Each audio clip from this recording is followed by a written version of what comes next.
국민 여러분, 안녕하십니까? 여기는 대한민국 대표 정치 전문 플랫폼 한국정치TV입니다. 윤석열 대통령이 2월 25일 헌법재판소 탄핵심판 제11차 변론기일에서 최후 진술을 하면서 대통령 직무 복귀 시에는 임기 단축 개헌과 책임 총리제를 하겠다고 밝혔습니다. 이런 윤석열 대통령의 발언에 대해 탄핵 인용과 조기 대선의 가능성이 현실화되는 상황에서 던진 정치적 승부수라는 평가가 나오고 있습니다. 또 탄핵 심판을 할 헌법재판관에게 탄핵 기각의 명분을 제공하고 대통령 직무 복귀 시 국정 혼란을 최소화하겠다는 의도라는 해석도 있습니다.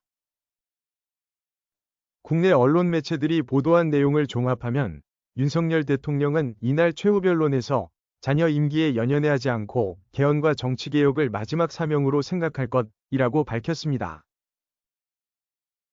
그러면서 대통령은 대외관계에 집중하고 국내 문제는 총리에게 권한을 대폭 넘길 것이라고 말했습니다. 이와 같이 윤석열 대통령이 취임을 한 뒤 공식적인 자리에서 개헌에 대해 말한 것은 이번이 처음입니다. 이에 대해 한 법조계 인사는 탄핵 심판에서 헌법재판관은 여론에 강한 영향을 받는다고 지적했습니다. 그리고 윤석열 대통령도 싫고 이재명 대표도 싫다는 중도 보수층에게 임기 단축 개헌은 유의미하게 작용할 수 있을 것이라고 말했습니다. 윤석열 대통령은 이날 최후 진술을 사과로 시작했으며 12.3 비상계엄 선포가 대국민 호소라는 점을 강조하는 데 초점을 맞췄습니다. 특히 윤석열 대통령은 호소라는 단어를 9차례나 사용하면서 이번 계엄이 야당의 입법 독주의 현실을 적나라하게 알리려는 경고성 계엄이라는 점을 강조했습니다.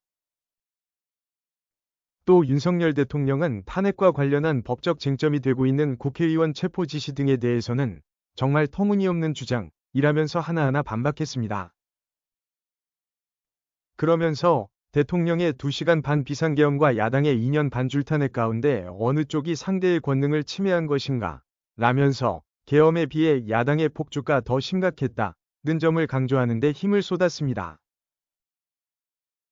한편 윤석열 대통령은 이날 최후 진술에서 국민통합이라는 단어를 4차례 사용했습니다.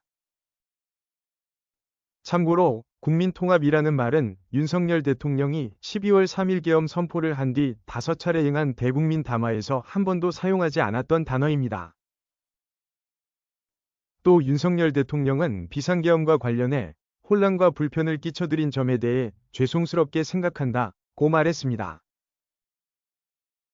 그리고 이번 계엄 사태로 구속된 장성 등 공직자에 대해서도 내란몰이 공작에 의해 지금 고초를 겪고 있는 것을 보며 가슴이 찢어지는 것 같다면서 유감을 나타냈습니다. 윤석열 대통령은 이날 헌법재판소의 결정에 대해 승복하겠다는 뜻을 직접 밝히지는 않았습니다. 그 대신 촉박한 일정의 탄핵 심판이었지만 충실한 심리에 애써 주신 헌법재판관님들께 깊이 감사드린다고 말했습니다. 한국정치TV는 국내 최초로 탄생한 중립적, 객관적, 과학적, 불편부당한 독립정치 미디어입니다. 여러분의 구독과 알림, 자발적인 후원은 채널의 제작과 운영에 큰 힘이 됩니다.